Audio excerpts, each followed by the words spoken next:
Saat ini saya bersama Pak Mayor Jenderal Amir Hamzah, TNI Angkatan Darat, dan rekan saya Andi Hasanuddin, dan rekan saya Bang Alan. Pak Jenderal Purnawirawan, saya ingin tahu mengenai perjuangan Pak Prabowo saat masih menjadi prajurit. Saya saksi karena bersama-sama, ya. Timnya Prabowo itu namanya tim Parikesit dari Kopassus, ya. Dia membawai satu kompi. Kalau saya masih komandan Proton, ya. Di acara pengepungan yang saya bersama-sama, pengepungan Komandan Presiden Lobato. Lobato itu presidennya dulu. Dan saya dari pasukan 327, kemudian ada 748, ada 700, jadi 3 batalion tapi 3 peleton yang turun ke bawah.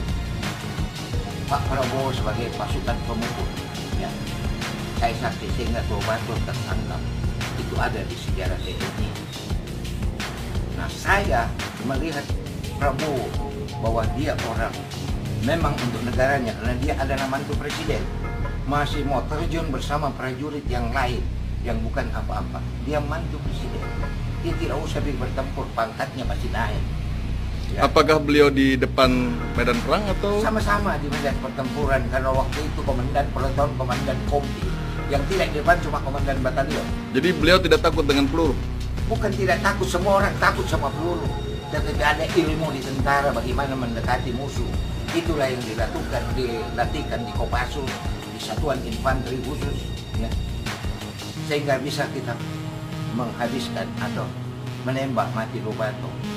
Dari kejadian ini saya mengambil kesimpulan dari dulu, ya, bahwa Prabowo ini punya patriotik, jiwa patriotik, rela berkorban untuk negaranya, dan rela berkorban untuk negaranya, ya.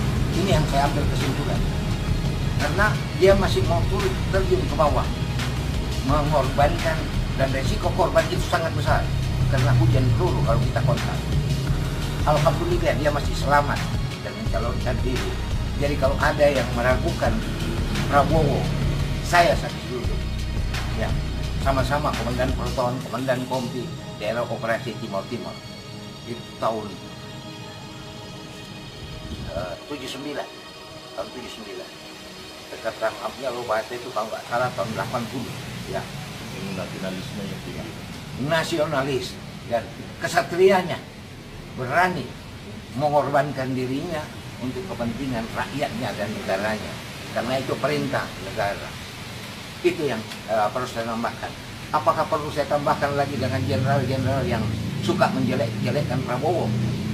Ya, itu tidak punya sabta marga Sumpah Prajurit. Karena sabta marga itu kita pegang mulai dari kita dinas sampai kita pensiun. Kalau ada kejelekan orang, ya, atau salah satu prajurit, itu rahasia tentara, tidak boleh dibuka publik. Tapi karena kepentingan politik, para tentara yang punya haus kekuasaan, sudah tua, masih haus kekuasaan, keluarkan statement seperti apa yang dilakukan Agung Gumelar, Wiranto, Fahru Roji. Itu semua merusak Sumpah Prajurit dan Sabta Marga. Itu pernyataan saya. Jadi memang layak ya kita memilih Pak Prabowo sebagai presiden tahun 2019 ini, Pak, ya? Kalau saya kesimpulannya, kalau mau negara, ya, tidak hancur, ganti presiden. Karena indikasi hancur itu sudah ada. Saya tenaga pengkaji bidang politik di Lemhanas RI. Sekarang politik tidak jelas, politik cuma janji-janji kosong. Baik, Pak Jenderal, mudah-mudahan Prabowo jadi presiden kita. Amin, amin, ya rabbal alamin.